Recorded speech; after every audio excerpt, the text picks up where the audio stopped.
দেখেন যে কটা মাল বসে আছে 100-র মধ্যে 98 জন নামাজ পড়ে না। আর আমাদের বাপ দাদা যারা এড়ে গরুর মতো চিৎপাত হয়ে কবরে শুয়ে আছে, ও যন্ত্রগুলো কেউ নামাজ।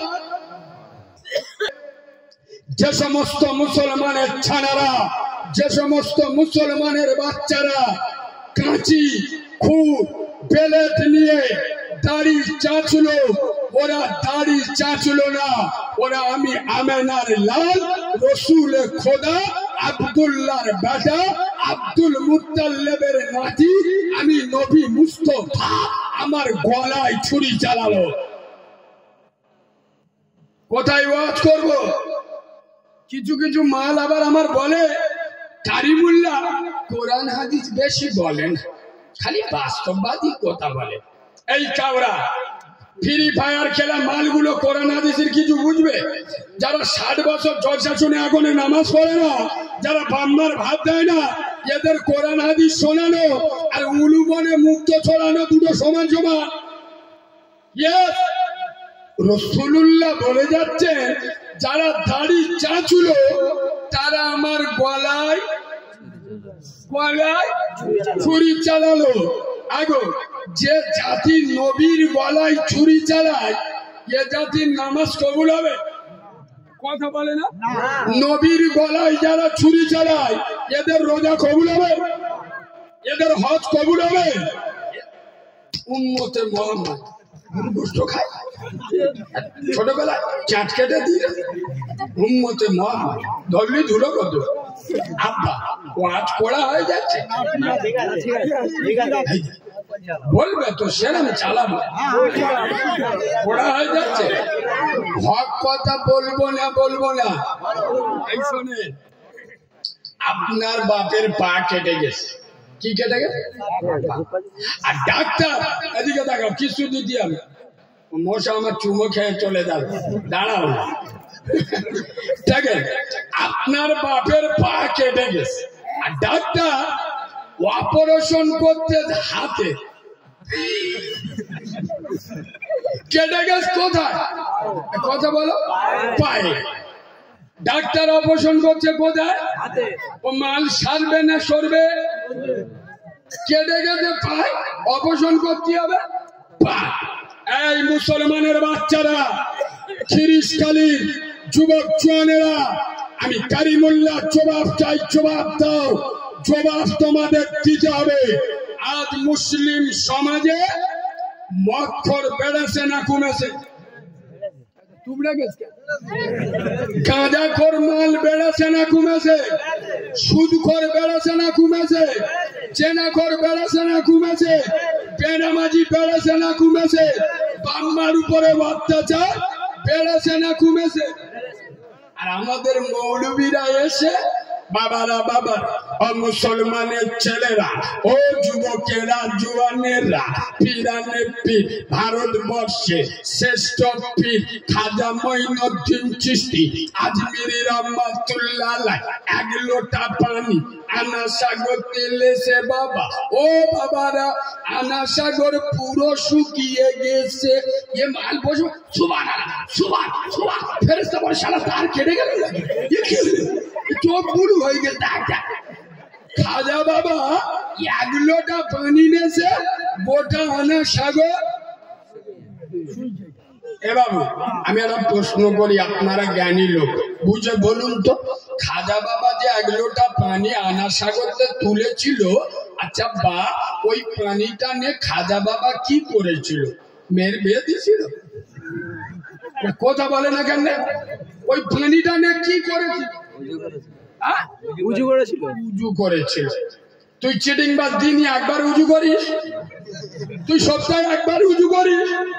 বাঁদরের বাচ্চা বাঁদরামি করার জায়গা বলায়, তোর ভিতরে নামাজ নাই, রোজা নাই, মাথায় টুপি নাই, মুখে দাড়ি নাই, দাঁড়িয়ে কলম ধুস না, তুই খাজা বাবার আশিক বলে দাবি করিস? এই বাবু, খোদার কসম, রোগ যা ওষুধ দিতে হবে। কথা বলে না। মৌলবীদের এসে এখন ওয়াজ করা দরকার কি? মক্খরের বিরুদ্ধে। মদ খাওয়া কি হারাম না হারাম? সুদ খাওয়া মৌলবীদের এসে ওয়াজ করতে হবে কার বিরুদ্ধে? সমাজে যেটা ক্যান্সার রোগ হয়েছে, মদ কর, সুদ কর, গাঁজা কর, পাতা কর, চুল্লু কর, বাম্মার বাদ দেয় না, নামাজ পড়ে না, ও নয় দিয়ে সে খাজা বাবার ওয়াজ চালাচ্ছে। কেন? নানির কবর কোথায়, কাঁদিসি কোথায়? খাজা বাবার ওয়াজ শোনালি কাজ হবে কাজে? নামাজিদের, আল্লাহওয়ালাদের, রসুল প্রেমিকদের। আব্বা আমার কথা কি রাগ করছো? আমি ঠিক বলছি না ভুল বলছি? কেন? ডাক্তার যদি সারা জীবন ওষুধ চালায়, রোগ যদি না ধরতে পারে, তার রোগ সারবে? তখন তো হাঁটুর মালা খুলে পোঁদের মালায় লাগাবে। রোগ ধরতে পারে না, উদুম চালাচ্ছে। খোদার কসম, নবীর মেম্বারে বসে বলে যাচ্ছি, শোনেন, দুটো পায়ে ধরে বলছি, আব্দুল্লাহর বেটা নূরে মোহাম্মদ রসুলে খোদা বিশ্ব নবী বলে যাচ্ছে, মান তারাকা সালাতা মুতাআম্মিদান ফাকাদ কাফার, যারা ইচ্ছা করে নামাজ ছেড়ে দিল, রাসূলুল্লাহ বলে যাচ্ছেন, মান তারাকা সালাতা ফাকাদ হাদামাদ-দ্বীন, যারা নামাজ ছেড়ে দিল ওরা আমার দিনটা ধ্বংস করে দিল। ইস, আর মুসলমানের ছানারা আমি নবীর মেম্বারে বসে বলছি, আমাদের জনজন মদ্দরা বসে, হ্যাঁ সব আল্লাহর ওলি, হয়তো বসে থাকো, যেরকম চুবি আছে জিব্রাইলের চোখগুলো হয়ে যায়, আল্লাহ মানটার সাজ দেখো কিরম বসে হয়েছে। হ্যাঁ এবার এরা শুক্রবার মসজিদে নামাজ পড়ে আল্লাহর বলে আসে, আল্লাহ আসিয়া আসি, মুরব্বী লোক ঠিক বলেছে। কি অবস্থা দেখেন, মসজিদে লোক নি, জলসায় লোক বসে হয়েছে। মানে কি, এরা ওয়াজ শুনে জান্নাতে যান, নামাজ পড়তে যাবে। এত বড় জলসা দিচ্ছি, এত বড় জলসা দিচ্ছি, ফের নামাজ পড়তে হবে। এই যে প্যান্ডেল হয়েছে, কারোর বাপের বিয়েতে হয়েছে, ফের নাকি নামাজ পড়বে? কি বলে মুরব্বী লোক। সোনার বাবাজি, খোদার কসম, আমি নবীর মেম্বারে বসে বলে যাচ্ছি, আর এসব মুসলমানদের হক কথা বললি তো, আজকাল আমার পিছনে এত লোক কেন লেগেছে? আমি রোগের ওষুধ দিয়ে না ছোটকায় আমার পিছনে বলে, এই শোনেন, সারা জীবন আপনাদের দুটো পায়ে ধরে বলে যাচ্ছি, বাম্মা মরে গেলি এদের 40-এ খানার ঝোঁক হয় খুব। মানে কি, মিলাদ করে দুটো গরু জবাই করে গ্রামের লোকের খেয়ে ফেরেশতাদের বলবে আমার বাপের ঠ্যাঙ্গা ধরে জান্নাতে দে, নালে কুচে দেবো। আচ্ছা বাবু, একটা সত্য কথা বলে দেয়, তোমাদের গ্রামে হাফেজ মাওলানা আছে কি? কম বেশি নেই? আছে। আচ্ছা, মিলাদ করে যদি বাম্মা জান্নাতে পাঠানো যায়, খানা করে 40-এ খানা করলে যদি বাপ জান্নাতে দেয়, তাহলে মৌলবীদের করার দরকার আছে না? মৌলবীদের করার দরকার নেই। তা তোমাদের গ্রামের আশেপাশে মৌলবীদের চেক করে দেখবে, তোমরা যে বছরে 2-3 মিলাদ দাও, তোমরা চেষ্টা করে দেখবে, একটু উঁকি মেরে দেখবে তোমাদের গ্রামের মৌলবী সাহেবরা বছরে কবার মিলাদ দিচ্ছে।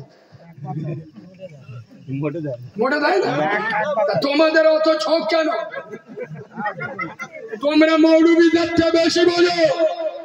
এই পিয়াদ, মিলাদ করে যদি বাম্মা জান্নাত দেওয়া যায়, আমি কারিমুল্লাহ, আমার তো নিজের মা নেই, আমি যেদিন হয়েছি আমার মা সেদিন মরে গেল, তাই বাম্মা যদি মিলাদ করলি জান্নাতে যায়, আমি তো প্রতি সপ্তাহে মিলাদ দেব,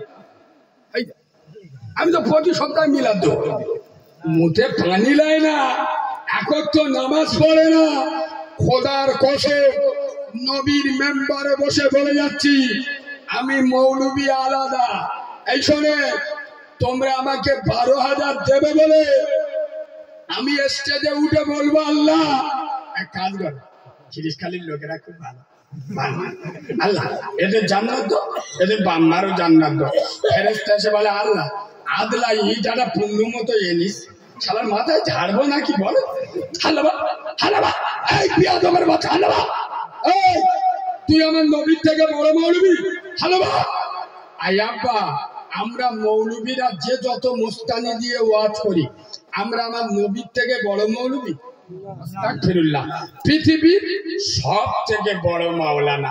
হাই হাই আয়াব্বা, পৃথিবীর ইসলামের 1 নাম্বার হেড কন্ডাক্টর, পৃথিবীর সব থেকে বড় সত্য সাংবাদিক, যে নবীর পেচ্ছাপ পাক, যে নবীর পায়খানা পাক, যে নবীর রক্ত পাক, যে নবীর ঘাম পাক, সেই নবী বলে যাচ্ছেন বেনামাজি জান্নাতে যাবে।